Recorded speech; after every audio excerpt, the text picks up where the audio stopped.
Hello student, good morning student. आपका मेरे channel explore socio पर बहुत बहुत स्वागत है। मैं आशा करती हूँ कि आप लोग पढ़ाई जारी रखे होंगे और स्वस्थ होंगे, मस्त होंगे और अपने पढ़ाई पर फोकस कर रहे होंगे। ये वीडियो यूपी पीजीटी सीरीज़ के लिए वेरी इंपॉर्टेंट है। आज ये आपकी 5वीं वीडियो है जो स्पेंसर के रूप में आया है। स्पेंसर के लिए ये आपका स्पेंसर के ऊपर ये वीडियो है। ये पूरी स्पेंसर की सारे सिद्धांत, जितने भी उन्होंने सिद्धांत प्रस्तुत किए, सब के बारे में मैं जानकारी दूंगी। स्पेंसर ने समाजशास्त्र के कौन सी परिभाषा दी है, विषय वस्तु, कौन कौन से समाज की उन्होंने बात की है, सब के बारे में बताना चाहूँगी। सबसे पहले उनकी जो बुक है, 1863 में उनकी बुक थी फर्स्ट प्रिंसिपल नामक पुस्तक प्रकाशित हुई थी। 1968 में पुस्तक विचारक के रूप में प्रसिद्ध हुए। 1903 में 83 वर्ष की आयु में उनका स्वर्गवास हो गया। वे अविवाहित ही थे। उनकी पहली बुक है सोशल स्टैटिक 1850 में। 1850 में द मैन सर्वे स्टेट, ये इनकी एक बुक है। उसके बाद सिंथेसिस फिलॉसफी इन 1859 में। फर्स्ट प्रिंसिपल 1963 में। प्रिंसिपल ऑफ बायोलॉजी 1864 में द्वितीय कृति थी। प्रिंसिपल ऑफ साइकोलॉजी 1870 में। The study of sociology 1873। Principle of sociology 3 volume में 1876, 79 एंड 96 में। Principle of ethics 1979 and 1879 and 1893 में उनकी बुक लिखी गई। अब आइए, स्पेंसर कैसे थे, कैसे नहीं थे, उनका जन्म कब हुआ था। ये मेरे नोट्स बहुत पुराने हैं। मैं इसको 2021 में, जब मैं यूपी पीजीटी का एग्ज़ाम दे रही थी, तब मैंने इस नोट्स को तैयार किया था। अब मैं यही नोट्स आप तक शेयर कर रही हूँ। आप मेरे चैनल को अवश्य सब्सक्राइब करिए और मेरे चैनल पर आने के लिए लाइक भी करिए। मेरे वीडियो अच्छी लगे तो अपने दोस्तों तक शेयर करिए और कमेंट भी करिए जो आप लोगों की क्वेरीज हो। आप जानते हैं, एज पर स्पेंसर इंग्लैंड के रहने वाले थे। 1820 में उनका जन्म हुआ। 1902 में उनकी मृत्यु हो गई थी। स्पेंसर इंग्लैंड के डरवी में रहने वाले थे। उनके माता पिता के बारे में भी आप जानते होंगे। जॉन स्टुअर्ट मिल के विचारों से अधिक प्रभावित वो थे। अगस्त काम्टे के शिष्य भी रह चुके थे। उनकी रुचि मैकेनिक्स में थी। सामान्यवात्मक संप्रदाय के वो मानने वाले थे। स्पेंसर को समाजशास्त्र के संस्थापक पिताओं में से एक माना जाता है, ऐसा रेमंड एरन ने कहा है। देखिए, सबसे फर्स्ट जो आपके हैं समाजशास्त्र के जनक, वो हैं अगस्त काम्टे। दूसरे जनक के रूप में स्पेंसर को माना जाता है। चलिए मैं ये लिख देती हूँ।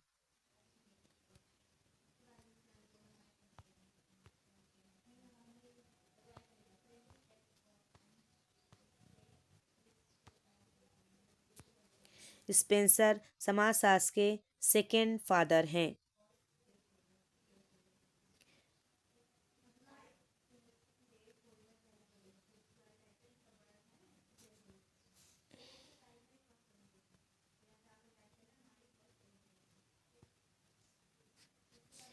सेकंड फादर हैं कौन? समाजशास्त्र के सेकंड फादर कौन है?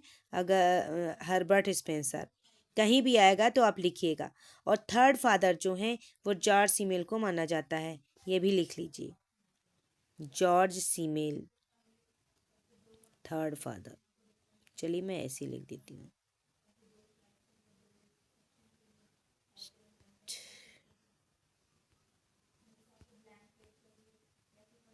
यहीं पर लिख देती हूँ, ठीक। Third father.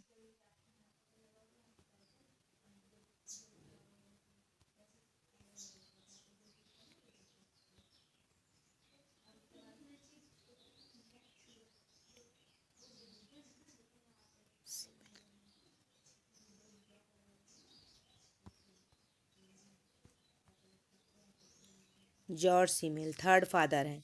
कहीं भी आए आप ये लिख लीजिएगा, क्योंकि इग्नू जो बहुत एथेंटिक बुक मानी जाती है इग्नू की। उसमें ये बताया गया है कि फर्स्ट फादर आपके अगस्त काम्टे हैं, दूसरे फादर आपके स्पेंसर हैं, और तीसरे फादर जो हैं वो जॉर्ज सिमेल को माना जाता है।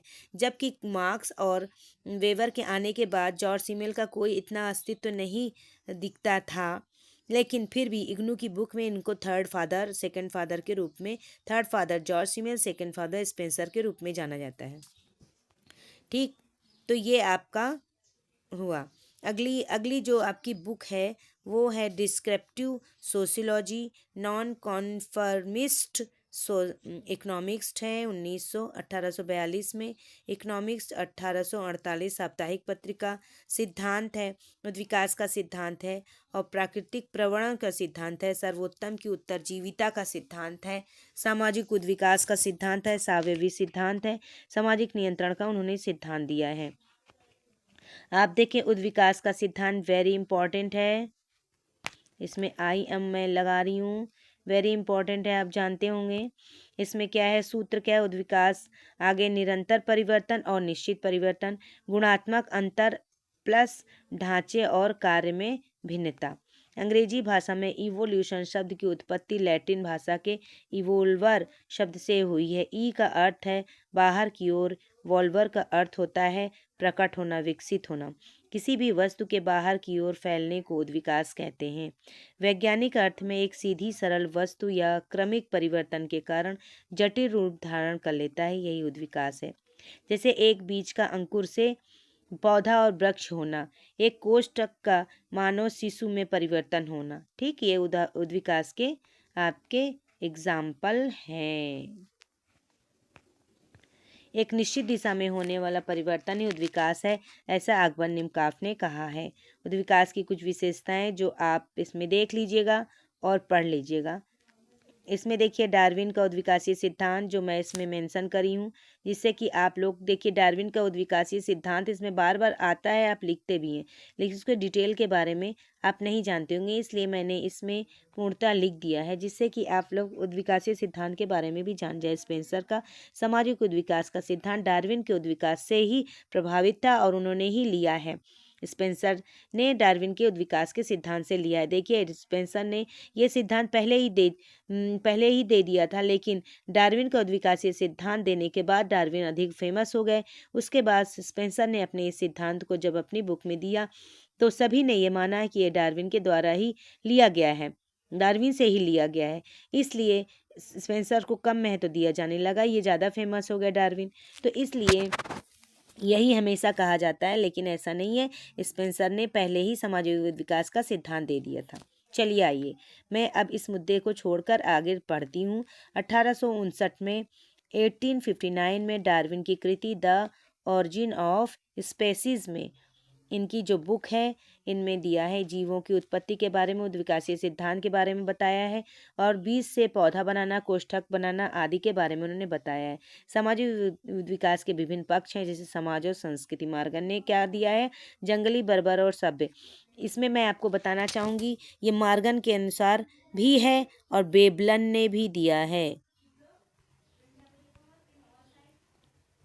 ठीक, ये बेबलन ने भी दिया है। यही तीनों कॉन्सेप्ट ये आपको इग्नू सीरीज़ में देखने को मिलेगा, ये आपको सिंपल रूप से कहीं नहीं देखने को मिलेगा। इग्नू सीरीज़ में मैं पढ़ती हूँ और आप लोगों के लिए कंटेंट ढूंढ कर लाती हूँ कि कोई भी कॉन्सेप्ट उस थिंकर से संबंधित ना छूट जाए। इसलिए बच्चों बहुत मेहनत करके मैंने ये नोट्स तैयार किया है आप लोगों के लिए, और आप मेरे चैनल पर आकर अगर सब्सक्राइब नहीं करते हैं तो मुझे बहुत दुख होगा। इसलिए मेरे चैनल को सब्सक्राइब करिए, जिससे अच्छे से अच्छे नोट्स मैं आप लोगों के लिए और प्रोवाइड कराऊं। आर्थिक जीवन का उद्विकास कैसे कहा है, ऐसा स्पेंसर ने कहा है कि आर्थिक जीवन में कैसे उद्विकास होता है। ठीक, शिकार करने और भोजन एकत्रित करने, दूसरा है चारागाह स्तर, ये पूछा भी जाता है। आप ये मत सोचिए कि मैं ऐसे ही पढ़ा रही हूँ, ये वेरी इंपॉर्टेंट है। ये आपके यूजीसी नेट में भी आता है। शिकार करने और भोजन करने एकत्रित करने का स्तर पूछा जाता है, चारागाह स्तर पूछा जाता है, फिर कृषि अवस्था आई, तीसरी कृषि अवस्था आई, फिर चौथी औद्योगिक अवस्था आती है। ठीक है, अगला है पारिवारिक जीवन में उद्विकास के बारे में बैकोफन और मार्गन ने बताया है। जैसे मार्गन ने बताया है कि समरक्त विवाह पाया जाता है, ये है आपके यूजीसी नेट के तीसरे यूनिट में, ये विवाह पर मार्गन का विशेष तौर पर विश्लेषण के आधार पर आता है और अक्सर ही भी पूछा जाता है। समरक्त परिवार अभी यूजीसी नेट के 2025 में भी क्वेश्चन आया था और 24 के दिसंबर में भी यही क्वेश्चन आया था। मैं एग्ज़ाम दे चुकी हूँ इसलिए मैं आपको बता रही हूँ, इसलिए आप इसको इम्पॉर्टेंट मानकर याद करिएगा, इसको हल्के में मत लीजिएगा। समूह विवाह के बारे में उन्होंने बताया, सिमडेशियन विवाह के बारे में बताया है और बताया है कि पितृसत्तात्मक विवाह पाया था और एक एकाकी परिवार में पाया जाता है। कला पे आधारित आप जानते हैं, कला में उद्विकास की बात हेडन ने की थी। और प्राकृतिक, पहले सबसे पहले प्राकृतिक के बारे में, फिर प्रतीकात्मक, फिर ज्यामितीय के बारे में उन्होंने बताया है। ठीक है, उसके बाद में आप देखें कि धर्म में उद्विकास की बात सबसे पहले टायलर ने की है, बहुदेववाद से एक देववाद की बात, और यही बात इसमें उन्होंने काम्टे ने भी की है। आप काम्टे को पढ़े होंगे, काम्टे ने भी यही बात बताई है, बहुदेववाद से एक देववाद की बात की है। अभी सामाजिक उद्विकास के कारक के बारे में कौन कौन बताते हैं? अकबर ने सामाजिक उद्विकास के 4 कारकों के बारे में बताया है। आविष्कार, संचय, प्रसार और सामंजस्य। फिर आइए देखते हैं, उद्विकासवादियों में ने उद्विकास के प्रमुख 4 स्वरूपों का उल्लेख किया है। नंबर 1 है समरेखीय। आप देखें, समरेखीय है, बहुरेखीय है, चक्रीय है। समरेखीय, बहुरेखीय, चक्रीय, पैराबोलिक और सार्वभौमिक, इस तरह के उन्होंने 4 बताए हैं। चक्रियों को पैराबोलिक भी कहा जाता है। फिर सार्वभौमिक, ये याद कर लीजिएगा, वेरी इंपॉर्टेंट है। मेरी वीडियो और मेरे नोट्स के वेरी इंपॉर्टेंट क्वेश्चन है जो आप लोगों के लिए हेल्पफुल रहेगा। अब देखते हैं कि समरेखीय में क्या आता है। सीधी रेखा से एक निश्चित दिशा में क्रम से है, उसे समरेखीय कहते हैं। विद्वान समरेखीय के अंतर्गत कौन कौन से विद्वान आते हैं? Morgan, Comte, Bachofen, Tylor, Haddon, Bruhl, Levy Bruhl, ये सब आते हैं। फिर बहुरेखीय में आप जानते हैं, समरेखीय, बहुरेखीय, फिर पैराबोलिक है यानी चक्रीय है। उसके बाद में क्या है, आप देखें इसमें क्या है, यह है सार्वभौमिक। ठीक है, तो बहुरेखीय में आप जानते हैं जूलियन स्टीवर्ट है और बहुरेखीय सिद्धांत उन्होंने प्रस्तुत किया है। इनका आधार क्या है कि पशुपालन अवस्था, शिकारी अवस्था, कृषि और औद्योगिक। अब आगे देखते हैं, परिवार का आधार बहुपति विवाह, बहुपत्नी विवाह, समूह विवाह और एक विवाह। फिर आप चक्रीय सिद्धांत में चलते हैं। चक्रीय सिद्धांत आप जानते होंगे, सामाजिक उद्विकास के चक्रीय, सामाजिक परिवर्तन का चक्रीय सिद्धांत किसने किसने दिया है? स्पेंसर ने दिया, टैनवी ने दिया और पैरेटो ने दिया है और सोरोकिन ने भी दिया है। ठीक है, तो अब आप देखें कि इसमें चक्रीय सिद्धांत पैराबोलिक किसे कहा जाता है। चक्रीय सिद्धांत में किस तरह से एक चक्र के रूप में मैंने ये प्रदर्शित चित्र बना के बताया है, और ये जो है पेंडुलम की तरह, ये सोरोकिन ने बताया है, ये सोरोकिन की है।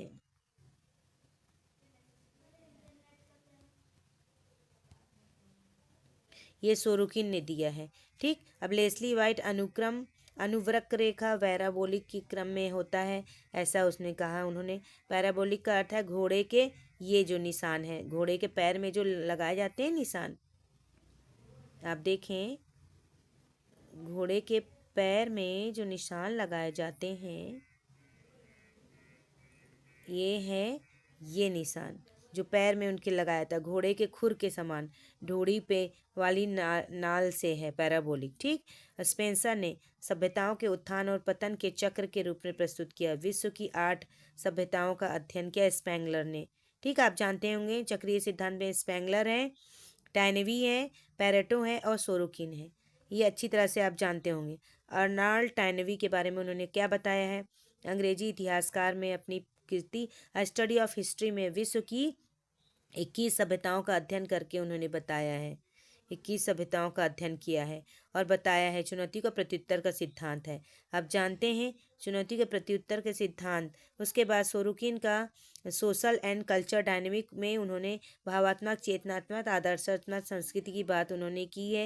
ये 3 प्रकार की संस्कृति पेंडुलम की तरह कैसे जाती रहती है, आप देखें इस तरह से। ठीक, तो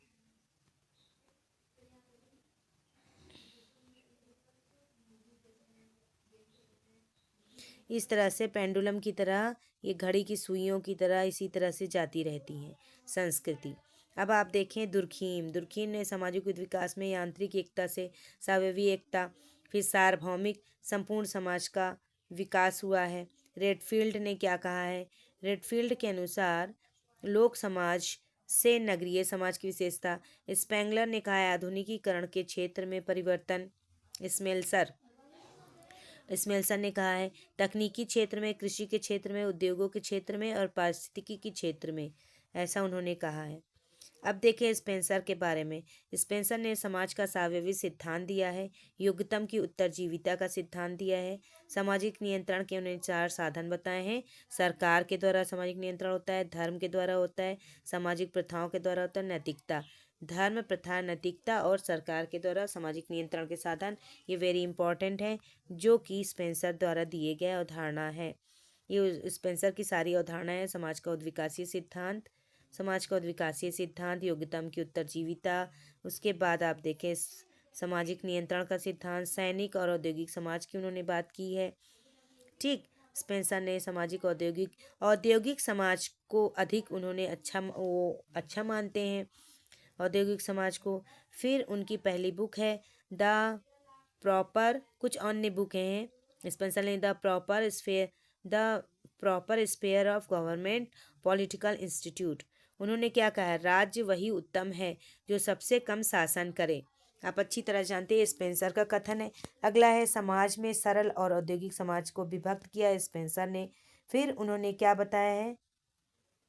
उन्होंने समाज के प्रकार बताए, सरल समाज, मिश्रित समाज, दोहरे मिश्रित और तिहरे मिश्रित की उन्होंने बात की है। आगे आप देखें कि समाज शास्त्र की परिभाषा उन्होंने दी है। समाज शास्त्र की परिभाषा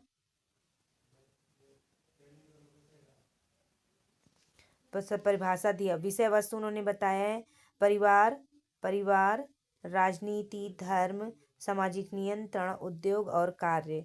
परिवार, राजनीति, धर्म, सामाजिक नियंत्रण, उद्योग, कार्य के बारे में उनकी स्पेंसर के अनुसार विषय वस्तु बताई गई है। ये विषय वस्तु है।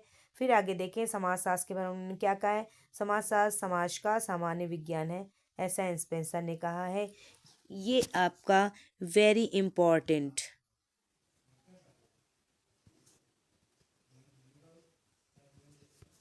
ये इम्पॉर्टेंट कॉन्सेप्ट है। आप इसको अच्छी तरह से समझ लीजिएगा बच्चों। वेरी इम्पॉर्टेंट है।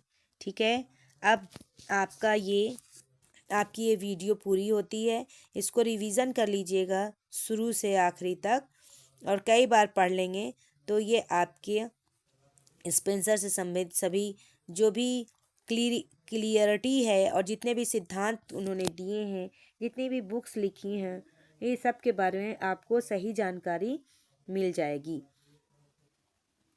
ठीक है। हाँ, और एक बात मुझे कहना था कि उन्होंने इनविजिबल हैंड की भी बात की है। किसने? स्पेंसर ने। चलिए मैं यहाँ लिख देती हूँ, अदृश्य हाथ।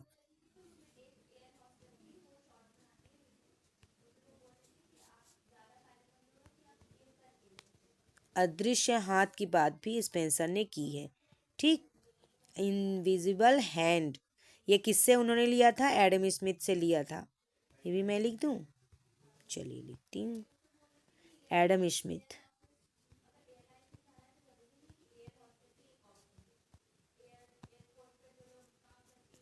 ये एडम स्मिथ से उन्होंने लिया था। ये एडम स्मिथ से प्रभावित भी थे। ठीक बच्चों, तो अब मैं आप लोगों के लिए ये वीडियो लाई हूँ जो वेरी इंपॉर्टेंट है आप लोगों के लिए। इसको हल्के में मत लीजिएगा, वेरी इंपॉर्टेंट है। यूजीसी नेट हो, कोई भी एग्ज़ाम हो, ऑल एग्ज़ाम के लिए वेरी वेरी। और एक मैं बात करना चाहूँगी कि स्पेंसर के बारे में एक और बात मुझे करनी थी आप लोगों से। ठीक है, सॉरी। हाँ, उन्होंने एक बात और कही थी। क्या कही थी? उन्होंने प्रेतवाद का सिद्धांत दिया था। देखिए मैं कहीं खाली है तो मैं लिख देती हूँ आप लोगों के लिए,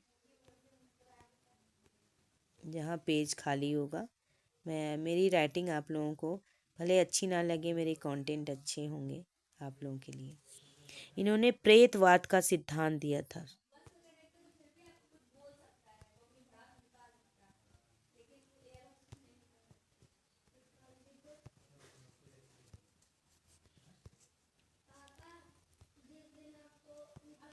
ठीक है, उन्होंने प्रेतवाद का सिद्धांत दिया था।